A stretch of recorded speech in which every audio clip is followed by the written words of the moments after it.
A girl with a past traumatized by vampires ends up becoming the blood servant of a young vampire prince. With the vampire prince catching feelings for the girl, the show makes us wonder whether this pair will be able to overcome the boundaries between them or not. In a world where humans and vampires coexist, the balance between the two species has been disturbed as the vampire kind is out on a rampage.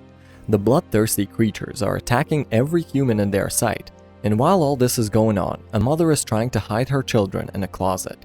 A vampire with crimson eyes breaks into the family's house just when they had hidden the children and mercilessly kills both parents right in front of their eyes. As the vampire is looking at the kids with a deadly gaze, it turns out that the same girl inside was actually dreaming about this event that had happened to her a while back. Several years had passed by ever since that rampage, and the world was still under their control. Humans were merely serving the vampires, and the girl who was just dreaming turns out to absolutely despise the monsters. The girl is asked to run an errand at school, and she ends up witnessing the prince of the school named Roy drink someone's blood. Roy ends up catching the girl sneaking and tries to drink her blood next. He's trying to sink his teeth in when the girl's past trauma leads her to refuse. The refusal hurts the prince's ego, who then decides that the girl would be his enemy from now on. The prince gets called by the headmaster to have a word, while the girl already gets to be the victim of bullying from pretty much every other student. The girl gets cornered by some boys, and at night, Roy is informed about this. Roy is not really interested in helping the girl, until he realizes some sort of connection between this girl and someone with blonde long hair who took care of Roy when he was little. The girl is about to be abused by those guys when Roy arrives and saves the girl before having a taste of her blood. After saving the girl, whose name is later revealed to be Du Xiaoxin, Roy takes her to the royal palace where he assigns 2 maids to take care of her. Roy is walking around the palace when he is confronted by his elder brother, who remarks how first calling Du his enemy and later saving her is a little contradicting. The brother proceeds and remarks that the reason for Roy's behavior must be Du's long hair, which resembles the woman from his childhood.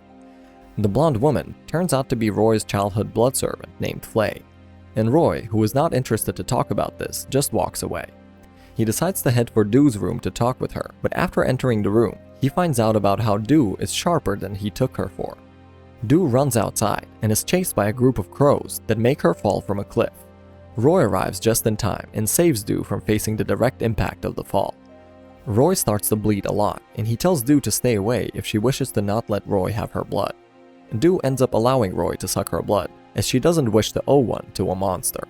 Roy decides to not suck the blood for now, and he leads Du through the forest by hand after she had tried to escape. Du attempts to escape a second time, but she faces a spirit or an illusion of her brother that makes her pass out, and she wakes up at the royal palace.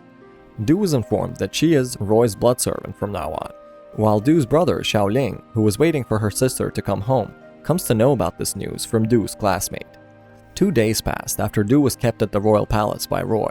Roy is heading to check up on Du when the maids reveal how Du has been refusing to eat anything for the past 2 days. Roy gets troubled and pays Du a visit, who is on a strike. Roy tries to question Du, but she starts to request the prince to let her go home for 1 day. Roy is rather surprised by this expression before he receives the news that Xiaoling visited the palace. Roy decides to have a word with Du's brother, and while Du was held back by the staff, Xiaoling's medical condition was deteriorating for quite a while, and the strain that he had put on his body caused this condition to get worse. After merely talking for a minute, Xiaoling's body ends up giving up as he collapses down on the floor. A doctor is called by Roy, who reveals that Xiaoling needs to be hospitalized, and this news leads Du to pass out from lack of energy as well. Du wakes up later, and Roy calms her down, revealing that Xiaoling is safe and is admitted to the finest hospital in town. While Du is still refusing to eat, Roy offers to take her to the hospital before he feeds her with his own hand. Du manages to get out and meet her brother, and is returning with Roy when she remarks that she has no problem with being Roy's blood servant, but only if he lets her have her freedom. Roy finds the girl intriguing and accepts the offer. Later in the night, Roy is at his palace with his friend from earlier, Shin, when he suddenly tells Shin to look into the person who leaked the news of Du being at the palace to Xiaoling. The next day arrives with Du's return to the academy, where she faces some more bullying. Du finally stands up for herself, but that just makes the bullies even madder until they are stopped by the leader of the disciplinary committee named Senai. After the committee chairman Senai interferes, the bully girls decide to get away as soon as possible. Do is trying to thank Sinai for his act of kindness when Sinai ends up noticing the wound on Do's face that was inflicted during the altercation. The senior takes Do to the infirmary where he treats her wound and behaves really nicely around her. Sinai continues to follow Do around the campus, which raises new types of rumors about Do, which are basically belittling her. Do finally smiles as she is with Sinai, but the pair gets stopped by Roy, who doesn't seem to like his blood servant with another man. Roy pulls up quickly on the two, and he takes Do's hand to lead her back to the palace. Roy turns out to be really angry and is thinking about punishing Do for crossing the line, as they had made a promise. Roy calms down after noticing the swelling on Do's face, which makes him a little stressed about what his announcement on the first day had done for Do's reputation. Roy decides to let Do go this time with only a small punishment of drinking her blood and making her embarrassed. Do attends the school the next day as well, where she is approached by Sinai, who tries to be empathetic towards her. Do is unable to fathom why Sinai is being so nice, and she runs away from him as he notices the vampire wound on Do's neck. Do returns to report to Roy after school, and Roy takes Do out to the balcony, where he tells her about how she will be attending the vampire ball with him. Roy practices some dance steps with Do, and she is picking it up nicely until a sudden realization triggers her trauma of vampires again. Do ends up running away from Roy, claiming that she is not feeling well, when outside she runs into Roy's brother, Lodor, who seems to hate Roy's previous blood servant, Flay, and pushes Do into the fountain behind. Lodor further explains how Roy is only interested in Do due to her resemblance to his old blood servant, and is trying to further explain what happened between Flay and Roy, when Roy arrives to stop his brother right there. Roy remarks how his blood servant does not need to get lectured by anyone else, and lends Do a hand to help her get out of the water. Roy gives Do his jacket, and helps her get back to her room, when on the way, Do starts to have mixed feelings about how Roy is extremely gentle with her. The prince tells Do to rest and practice for the dance as she needs to be better at the vampire ball. During that night, Do has a dream about the same blonde woman who Lodor was referring to, and she wakes up wondering about who she was. Do continues to attend school when she is informed about a call for her. She heads to pick the phone up, and the doctor reveals Xiaoling's situation to be really critical. Do enters a state of panic, and she's trying to rush to the hospital when some students stop her at the gate, telling her that she won't be leaving until a while later. The situation was seeming to be a setup, but Do is unable to think properly. She is approached by Sinai again, who tells her how he is on her side and tries to convince her into stealing Roy's badge of nobility to get out of the school. Despite Sinai's persuasion, Do still first heads to Roy to request a visit to the hospital, but Roy remarks how her brother is in perfect shape and that she should go get some dance practice. Do assumes that Roy just takes her as a tool, and she decides to follow Sinai's orders to steal the badge. Do does manage to get out and reach the hospital, but upon entering her brother's room, she finds out Xiaoling is in perfectly stable condition, realizing that Roy was telling the truth. Do suddenly realizes that her badge is not with her, and she says goodbye to Xiaoling in a hurry. Do is walking back to the palace when she finally figures out how the phone call from the doctor was just a plan that was targeting Roy's badge. As Do is thinking about how to get the badge back, Roy arrives with his butler. Do thinks that she should apologize for what she had done, but as soon as she speaks, Roy reveals how he knows Do would not think of such a scheme. He assigns his butler to look for the badge and puts Sinai on high suspicion. After sending the butler, Roy decides to punish Do for what she had done, and he takes her somewhere nearby to start drinking her blood. Roy continues to indulge in her blood while telling Do to call him her master if she doesn't want to die from blood loss. Do feels like she's just a toy to Roy, and instead of following orders, she ends up revealing her wish to help Roy out so she won't owe anything to him. Do passes out and wakes up 2 days later to come to know how Roy had already left for the ball. Do was in desperation to reach the event on time, as she had overheard some maids talking about how other nobles are making fun of Roy due to the problem Do had caused. Do was running to the event when she comes across Shin, who offers to give her a ride. Do accepts the offer after being a little suspicious, and somehow manages to reach the vampire ball. She walks out of the wagon looking extremely gorgeous. Before Do had reached the ball with Shin, other nobles were making fun of Roy for losing his badge, as the guards were not letting him in despite recognizing him by his face.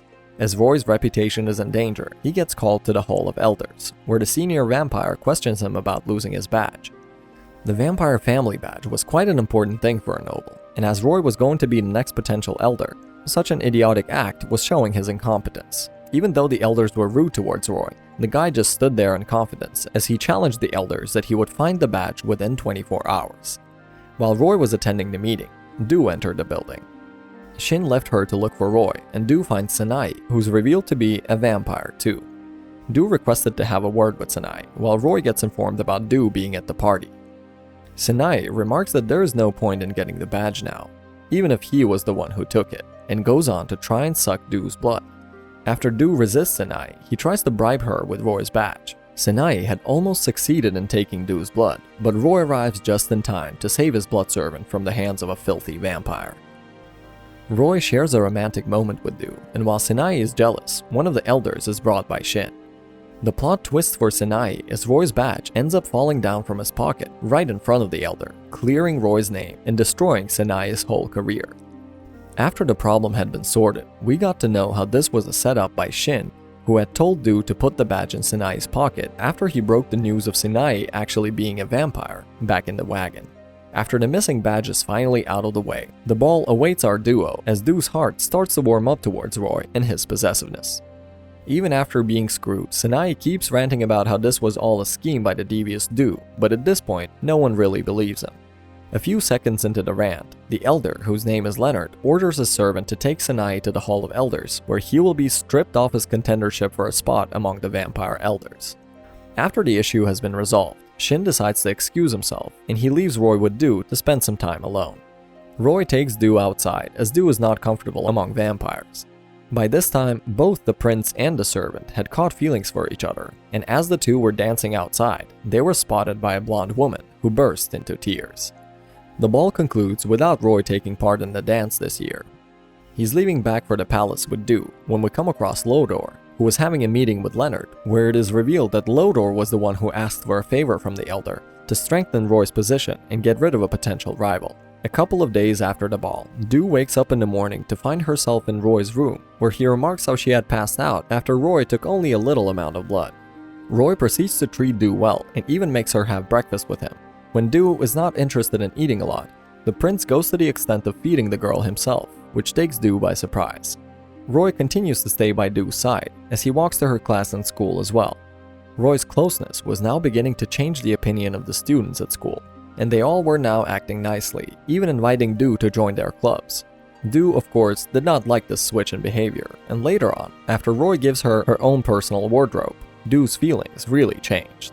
The girl is in her room the following night, still wondering about what had happened to the prince recently, when she is seriously surprised when Lodor walks into her room with a hideous gaze. Do was still confused about the visit by the chairman when Lodor starts to explain the same thing that he was explaining back at the fountain incident. Lodor stresses the fact that Roy only sees his previous servant in Do, and that is the only reason why he is around her. Lodor's words hurt Do, who starts to wonder whether she really means anything to Roy at all. Do gets into a sad mood, and later in the morning, when Roy visits her, she ends up questioning Roy about her resemblance with Flay. The name Flay makes Roy rage, and he leaves after telling Do to not say this name again. Roy's reaction makes Do realize just how important Flay is to Roy, and this realization puts Do in a state of depression.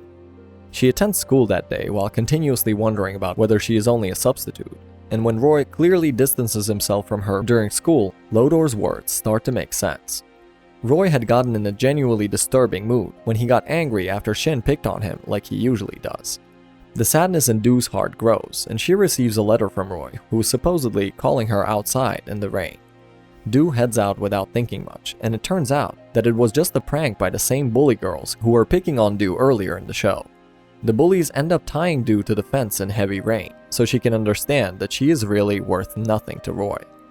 After the bullies beat her up, Do is approached by Mesa, who absolutely despises her and drinks her blood, intending to kill her from blood loss. Misa gets attacked by a cloaked man, who is then fended away by Roy as he gets late in arriving. Roy frees Do and is trying to keep her eyes open, while Do's life is slowly fading away, leaving us wondering about what will happen to the Blood Servant from here on out. And that concludes today's recap. Thank you for sticking till the end. Don't forget to leave a like and subscribe for more.